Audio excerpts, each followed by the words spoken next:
Iran और America के बीच घोषित सीजफायर के बावजूद हालात शांत होते नहीं दिखाई दे रहे, बल्कि बयानबाजी और जमीनी घटनाएं तनाव को और ज्यादा बढ़ा रही हैं।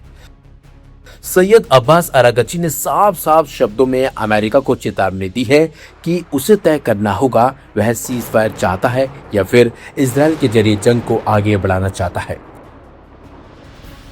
उनका कहना है कि 2 हफ्ते के संघर्ष विराम की शर्तें स्पष्ट हैं और किसी भी तरह की दोहरी नीति स्वीकार नहीं की जाएगी। ईरान का गुस्सा खासतौर पर लेबनान में हालिया हमलों को लेकर है।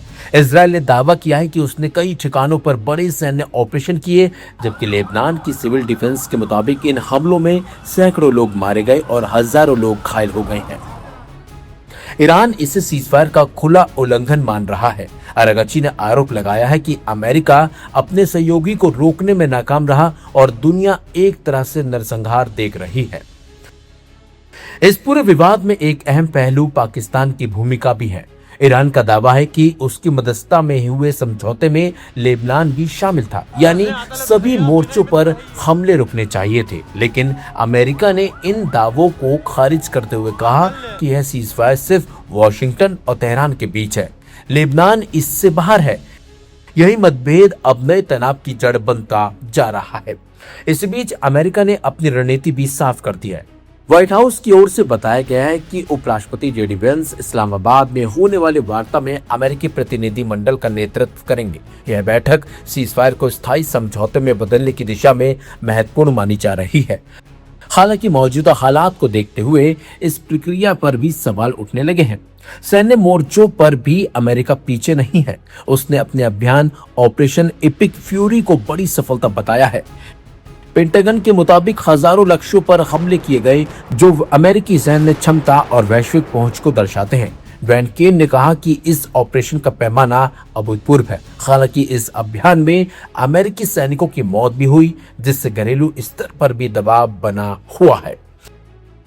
इन सब के बीच ईरान ने सीधे तौर पर डोनाल्ड ट्रंप को चेतावनी दी है कि अगर लेबनान पर हमले नहीं रुके तो वह सीजफायर तोड़कर जवाबी कार्रवाई करेगा।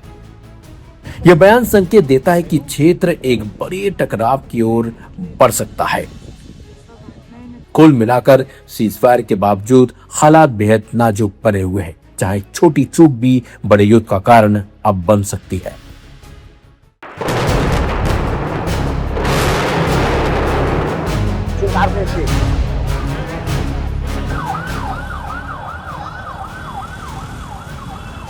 चौबीस घंटे पहले जिस शांति की उम्मीद थी, वो लेबनान में गिरते बमों के शोर में दफन हो गई।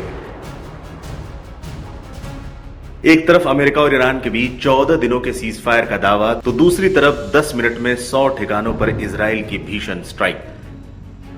क्या ट्रंप ने यू टर्न ले लिया है या ईरान दुनिया के सामने झूठ बोल रहा है? बुधवार को जब ट्रंप ने ईरान के साथ 2 हफ्तों के सीजफायर का ऐलान किया, तो ईरान ने इसे अपनी बड़ी जीत बताया। तेहरान ने दावा किया कि उसने 10 ऐसी शर्तें मनवाई हैं जिसमें यूरेनियम संवर्धन का अधिकार और बैन में छूट शामिल है। लेकिन दुनिया हैरान तब रह गई जब अमेरिका इस समझौते से पीछे हटता नजर आया। बिना किसी ठोस नतीजे के सीजफायर करने पर ट्रंप की अंतर्राष्ट्रीय स्तर पर आलोचना शुरू हो गई। ट्रंप की प्रवक्ता कैरोलिन लेविट ने ईरान के दावों की धज्जियां उड़ा दी। उन्होंने साफ कहा कि ईरान के विश लिस्ट को स्वीकार करना बेतुका है। The president's red lines, namely the end of Iranian enrichment in Iran, have not changed. And the idea that President Trump would ever accept an Iranian wish list as a deal is completely absurd. The president will only make a deal that serves in the best interests of the United States of America, and he as a negotiating team will focus on this effort over the next 2 weeks, so long as the Strait of Hormuz remains open with no limitations or delays.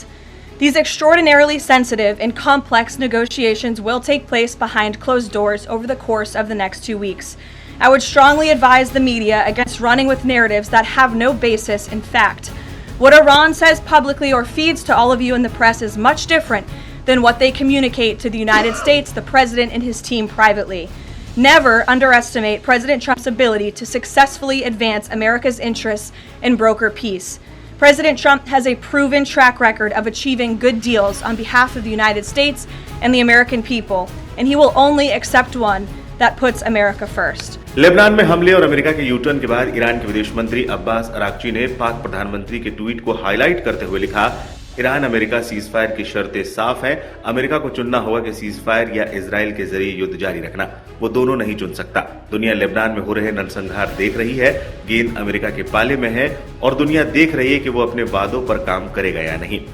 America और Iran के बीच हुए 14 दिन के संघर्ष विराम को अभी 24 घंटे भी नहीं बीते थे कि लेबनान में कयामत बरस पड़ी। बुधवार को इजरायली हमलों ने लेबनान को दहला दिया, जिसमें 250 से ज्यादा लोगों की मौत हो गई। राजधानी बेरूत, बेका घाटी और दक्षिणी लेबनान में मात्र 10 मिनट के भीतर हिजबुल्लाह के 100 से ज्यादा कमांड सेंटरों पर सैन्य ठिकानों को निशाना बनाया गया। लेबनान की सिविल डिफेंस सर्विस के अनुसार बुधवार को हुए हमलों में 254 लोग मारे गए और 1100 से अधिक लोग घायल हैं। अकेले बेरूत में ही 91 लोगों की जान चली गई। मिडिल ईस्ट में शांति की उम्मीदें अब मलबे के नीचे दबी दिख रही हैं। 12 लाख लोग विस्थापित हो चुके हैं जो घर लौटने की उम्मीद कर रहे थे। क्या अगले 2 हफ्तों की गोपनीय बातचीत कोई रास्ता निकालेगी या ये 14 दिन और भी भयानक तबाही की प्रस्तावना है? पूरे मामले पर आपकी क्या राय है, हमें जरूर बताएं।